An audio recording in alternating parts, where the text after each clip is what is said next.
Assalamualaikum warahmatullahi wabarakatuh. Kali ini kita akan ngomongin satu buku judulnya Contagious. Yang pada intinya buku ini ngajarin resep untuk viral. Kita bahas. Pertanyaan pertamanya di buku ini, di pendahuluannya, kenapa bisa viral? Kenapa sesuatu bisa viral? Satu video bisa lebih meledak dibanding video yang lain, padahal kontennya mirip. Atau satu produk bisa lebih masif penjualannya, lebih viral ketimbang produk dengan yang sama lah, mirip-mirip gitu. Nah, tentu banyak faktor ya. Banyak orang yang merasa bahwa oh, produk itu laku gara-gara iklannya miliaran misalkan. Nah, itu salah satu faktor. Tapi di buku ini dia akan membahas tentang apa sih sebenarnya faktor-faktor atau prinsip-prinsip yang bisa bikin sesuatu itu viral. Tentu saja karena banyak hal yang tidak bisa dijawab. Misalkan, oh ini iklannya gede, karena dia iklannya gede bisa viral. Oh ini memang produknya bagus, karena produknya bagus, jadi dia bisa viral. Atau oh ini memang harganya murah, makanya dia bisa viral. Belum tentu juga. Ini viral ini nggak cuma ngomongin produk ya, bisa ngomongin ide, bisa ngomongin konten, bisa ngomongin macam-macam lah.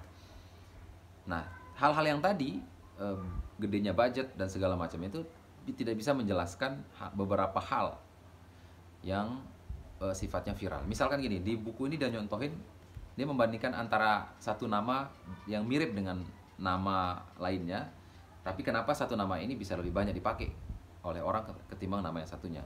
Yang saya maksud di sini adalah nama Olivia dengan Rosalis atau Rosalia lah, kira-kira gitu. Dua nama ini mirip, pengucapannya mirip, berasal dari arti kata tumbuhan juga mirip. Rosalia kan dari mawar, kemudian Olivia dari olive pohon apa kalau bahasa Indonesia itu ya, kayak olive oil gitulah. Nah, tapi secara statistik bahwa di tahun 2010 orang yang lahir di Amerika, yang baru lahir terus dikasih nama Olivia itu hampir 17.000 di tahun 2010 aja ini. 17.000. Dibandingkan dengan Rosalis itu hanya 492. Nah, ini kenapa? Kenapa orang banyak lebih memilih Olivia ketimbang Rosalia? Oh, karena lebih bagus. Tadi kita ngomong, mungkin produknya lebih bagus. Oh, ada yang iklan ya? Nggak mungkin ada yang iklanin nama ya. Dan segala macam. Nah, ini buku ini mencoba untuk mencari tahu apa sih resepnya orang bisa viral, konten bisa viral, produk bisa viral. Nah, terkait masalah viralan begini, buku ini akan merujuk kepada social transmission atau transmisi sosial yang menyebabkan, makanya judulnya contagious ya, kayak menular gitu. Apa yang membuat sesuatu itu bisa menular ke orang lain sehingga dia bisa jadi viral. Nah, ngomongin tentang social transmisi tidak akan lepas dari yang namanya marketing mulut ke mulut, atau bahasa Inggrisnya itu word of mouth gitu. Jadi, nah, kebanyakan nanti buku ini akan ngomong gimana caranya kita bikin word of mouth atau viral dengan word of mouth. Karena pada kenyataannya word of mouth ini atau marketing mulut ke mulut ini, dia menentukan 20-50% keputusan pembelian. Jadi kalau orang mau beli sesuatu, 20-50%-nya 20-50%-nya itu dipengaruhi oleh marketing dari mulut ke mulut itu. Dia pernah mendengar sesuatu dari temennya, udah rekomendasiin dari temennya, baru dia mau membeli produk tersebut.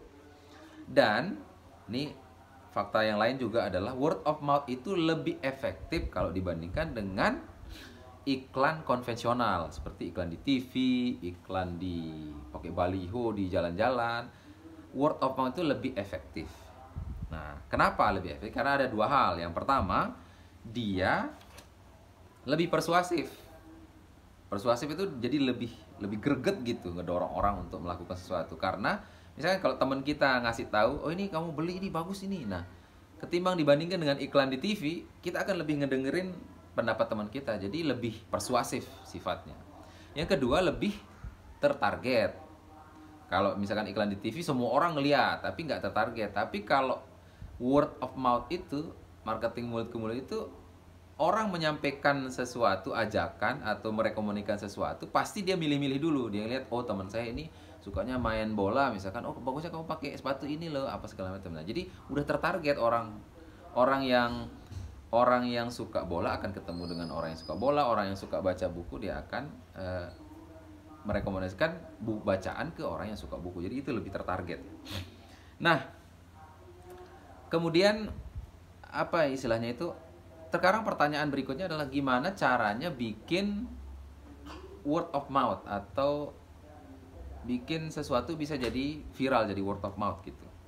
Nah, sebelum ngomongin gimana caranya, ada dua isu besar yang harus dijawab dulu atau yang terjadi selama ini, sehingga salah persepsi lah, ada salah persepsi orang untuk membuat word of mouth itu benar-benar terjadi dalam produknya ataupun ide-idenya ataupun di konten-kontennya.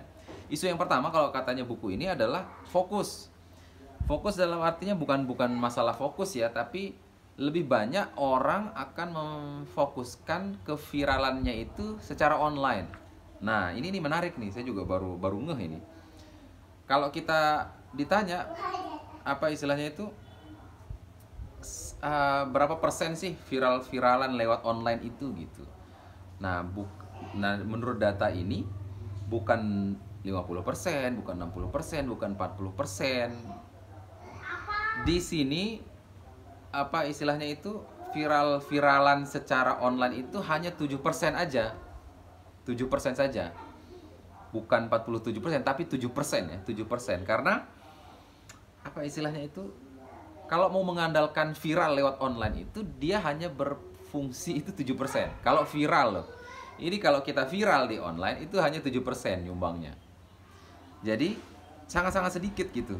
Karena orang konversasi atau apa istilahnya itu, pembicaraan orang itu nggak semuanya terjadi di online, walaupun kita nge-tweet apa segala macam, karena terlalu banyak informasi dari Facebook, dari Twitter, dari Instagram, dari apa, orang tuh akan cepat untuk nge-skip. Tapi kalau orang lagi nunggu di kelas misalkan ngobrol sama temennya, nah itu bisa terjadi itu word of mouth. Dia lagi ngobrol makan malam sama keluarga, akan bisa terjadi word of mouth. Jadi kalau dibandingkan misalkan orang online sama orang offline itu lebih banyak di offline-nya. Jadi sehingga data statistik menunjukkan bahwa viralitas di online itu ya hanya 7% aja gitu. Itu yang pertama, jadi masalah fokus ya. Kemudian yang kedua, masalah eksekusi. Eksekusi paradigma kita selama ini adalah kalau mau viral itu ya harus semuanya ke online gitu.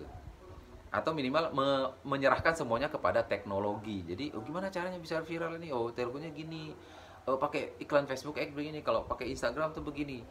Nah, masalah eksekusi, isu kedua eksekusinya ini terkait tentang tadi itu mengandalkan ke teknologi, padahal secara harus kita lakukan adalah memperhatikan ininya, ilmu psikologisnya sebenarnya gitu, sama apa istilahnya itu, bagaimana sosial transmisi itu terjadi secara psikologis, bukan secara teknologi. Nah, ini yang harus kita gali itu. Oke, jadi psikologi of sharing, ada science of social transmission, itu yang harus kita eksekusi. Jadi yang harus dieksekusi adalah bagaimana psikologi orang supaya orang mau berbagi, atau bagaimana transmisi sosial itu terjadi. Itu yang harus kita eksekusi. Nah, buku ini ngomongin tentang itu, tentang science yang ada, gimana caranya bikin konten atau sesuatu, ide, produk, apapun itulah supaya bisa viral. Nah, nanti kita akan ngomongin tentang 6 resep. Nah, 6 komponen-komponen yang harus ada atau minimal kita pelajari kalau mau bikin sesuatu itu viral. Oke, terakhir sebelum saya tutup, nanti kita lanjutkan di part 2. Kalau ngomongin di buku ini bahwa dulu ada tipping point. Ini sama konsepnya, ngomongin viral-viralan juga sebenarnya. Tapi yang ini fokusnya kepada penyampai pesannya gitu, messengernya. Nah, kalau ini akan fokus kepada the message-nya itu, atau pesan apa yang mau disampaikan supaya dia bisa ada cara mengolah pesannya itu supaya dia bisa menjadi viral. Oke, itu saja. Sampai jumpa di part 2. Nanti kita akan ngomongin ini. Di sini ada 6 resepnya ini, ada social currency, triggers, emotion, public, practical value, dan stories. Ya, mungkin nanti part 2 kita akan ngomongin tentang social currency. Sampai jumpa di part 2. Bye bye.